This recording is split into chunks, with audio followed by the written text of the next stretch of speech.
Assalamualaikum warahmatullahi wabarakatuh. Perkenalkan kami kelompok 6 dari kelas MABD Praktikum 2 akan menampilkan video budidaya tanaman kacang kedelai untuk memenuhi tugas akhir mata kuliah Manajemen Produksi Agribisnis. Sebelum menampilkan video, izinkan kami memperkenalkan diri terlebih dahulu. Nama saya Faras Nabila dengan NIM J3J2 19350. Saya Maretia Simbolon dengan NIM J3J119147. Nama saya Salwanadia Putri dengan NIM J3J119245. Saya Selmi Hansi Budian dengan NIM J3J119249. Saya Sisca Rika Karolina, NIM J3J21940. Input dalam budidaya kedelai. Yang pertama, benih. Kualitas benih akan menentukan kualitas kedelai yang dihasilkan nantinya. Oleh karena itu, sebelum melakukan budidaya, harus memilih varietas kedelai yang sesuai dengan kebutuhan dan memenuhi standar mutu benih yang baik.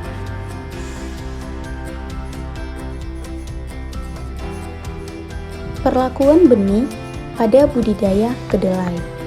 Sebelum ditanam, agar mendapatkan hasil yang optimal, benih kedelai dicampur dengan Rhizobium dengan cara membasahi sekitar 10 sampai dengan 15 kg benih kedelai dengan air bersih. Kemudian dicampurkan dengan 50 gram Rhizobium, lalu diaduk sampai merata dan melekat pada benih. Kemudian benih diangin-anginkan sekitar 5 menit. Perlakuan dengan Rhizobium mampu membantu tanah sehingga kaya akan nitrogen dan mampu meningkatkan penyerapan fosfat. Yang kedua, pupuk. Pupuk yang digunakan dalam budidaya kedelai yaitu pupuk TSP sebanyak 75 sampai 200 kg per hektar, pupuk KCl sebanyak 50 sampai 100 kg per hektar, dan urea sebanyak 50 sampai 60 kg per hektar. Yang ketiga, obat-obatan. Dalam budidaya kedelai, pastinya ada kemungkinan tanaman terserang hama dan penyakit. Oleh karena itu, perlu menyediakan obat-obatan untuk menanggulanginya nantinya. Yang keempat, tenaga kerja. Dalam melakukan budidaya kedelai, tidak lepas dari adanya tenaga kerja. Ketersediaan tenaga kerja menjadi faktor penting dalam budidaya kedelai. Dengan ketersediaan tenaga kerja, kegiatan dalam budidaya juga dapat dilakukan dengan lancar.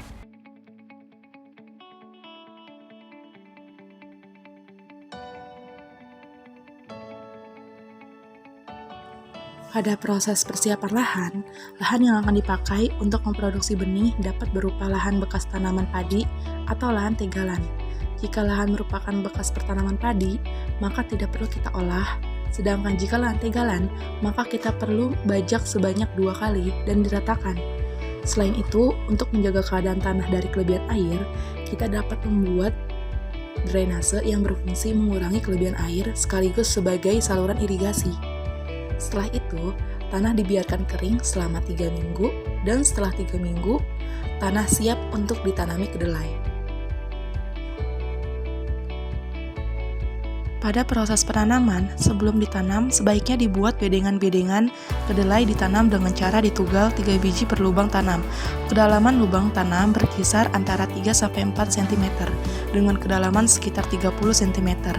Jarak tanam yang digunakan 40 cm dikali 20 atau 40 dikali 15 cm dengan 1-2 tanaman per lubang, tergantung dari tingkat kesuburan tanah dan umur tanaman.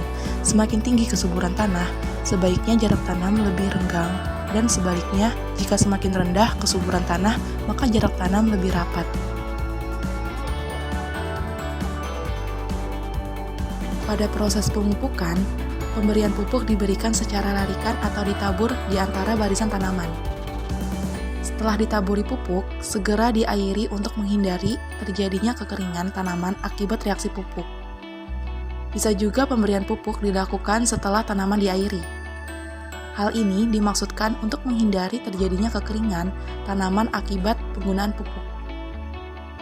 Penyiangan.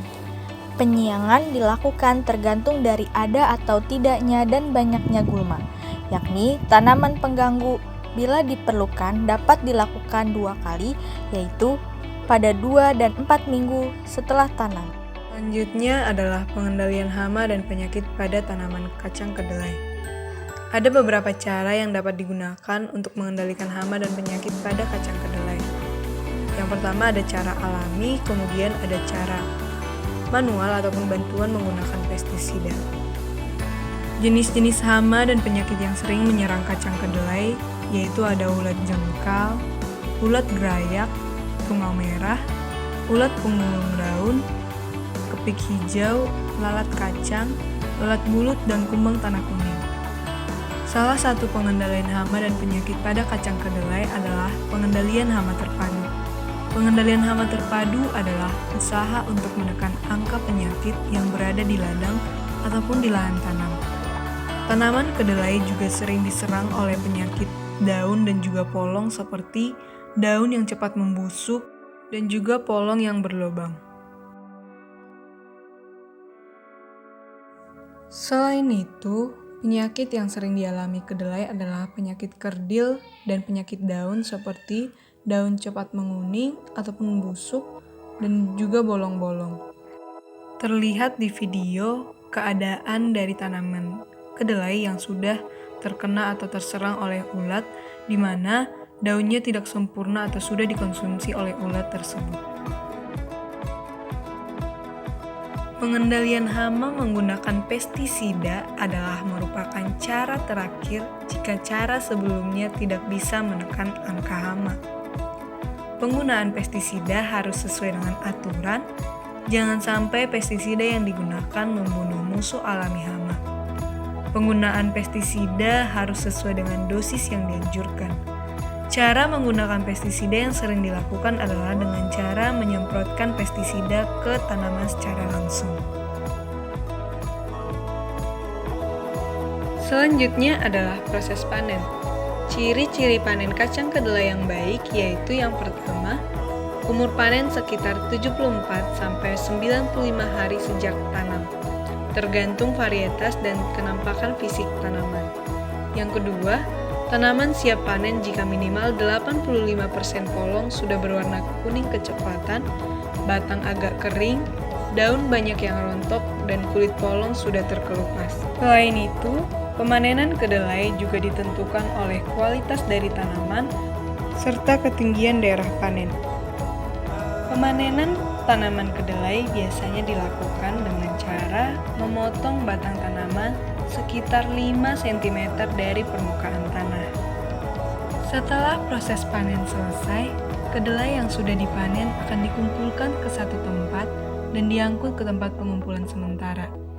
Pengumpulan berangkasan digunakan dengan menggunakan alas agar kacang yang sudah terbuka tidak terbuang. Setelah terkumpul, berangkasan kemudian diangkut menggunakan sepeda motor khusus pengangkut dan juga mobil pick-up. Proses selanjutnya adalah proses pengeringan. Proses pengeringan ada 2 macam, yaitu pengeringan manual dengan cahaya matahari dan pengeringan menggunakan mesin pengering. Pengeringan dengan cahaya matahari harus menggunakan alat seperti plastik ataupun terpal. Penjemuran dilakukan 3-4 hari dan selama proses tersebut, rangkasan harus sering dibolak-balik agar mempercepat pengeringan. Setelah berangkasan kering sempurna, maka dilakukan perontokan menggunakan mesin untuk memisahkan kacang kedelai dari batang dan kulit polong. Setelah dirontokkan dan dipisahkan dari batang dan kulit polong, selanjutnya dilakukan proses pembersihan dari kotoran-kotoran kecil sisa dari mesin perontokan. Setelah biji kacang kedelai bersih sempurna, selanjutnya adalah tahapan pengemasan. Biji kacang kedelai yang sudah bersih dapat dikemas di dalam karung. Dengan pengemasan ini, biji kedelai dapat mudah untuk disimpan dan juga dapat menambah kualitasnya.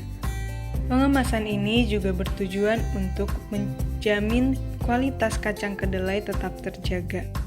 Tahapan terakhir dari proses pasca panen adalah proses penyimpanan. Penyimpanan dilakukan dengan menempatkan karung berisi biji kedelai ke dalam gudang penyimpanan dengan suhu kamar. Penyimpanan ini dapat mempertahankan mutu ataupun kualitas dari biji kedelai tersebut.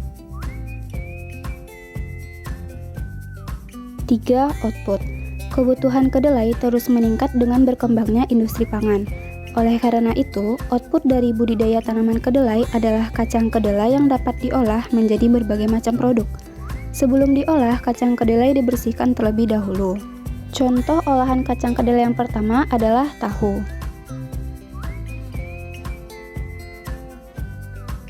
Yang kedua yaitu ada tempe. Selanjutnya, kacang kedelai juga bisa diolah menjadi susu kacang kedelai.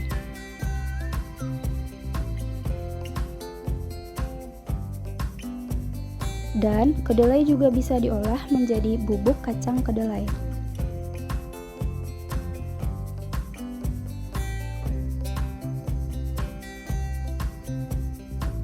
Sekian video budidaya tanaman kacang kedelai dari kelompok 6. Terima kasih telah menyaksikan. Assalamualaikum warahmatullahi wabarakatuh.